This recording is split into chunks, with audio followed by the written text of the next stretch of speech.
Heart failure म्हणजे left ventricle ejection fraction हे कमी होणे, म्हणजे 20% पण कमी. आज आपण एक 15 वर्षाचा मुलगा बघतोय की ज्याचं पंपिंग फक्त 10% पोचलेलं आहे. जेव्हा तुम्ही दुसरा व्ह्यू त्यात बघणार तेव्हा तुम्हाला कळेल की हार्टचं पंपिंग हार्डली या साईडला होत आहे.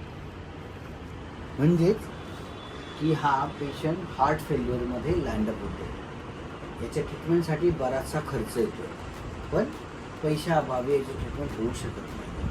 हॉस्पिटलतर्फे यथाशक्ती मदत आम्ही करत आहोत. कदाचित त्या पेशंटला पुढच्या 1 वर्षात हार्ट ट्रान्सप्लांटसुद्धा लागू शकतो. तर प्लीज मी रिक्वेस्ट करेल की आमच्या या गरीब पेशंटला, कृष्णा कोळीला यथाशक्ती त्याच्या आईला तुम्ही मदत करावी, डायरेक्टली त्यांच्या फॅमिलीला मदत करावी.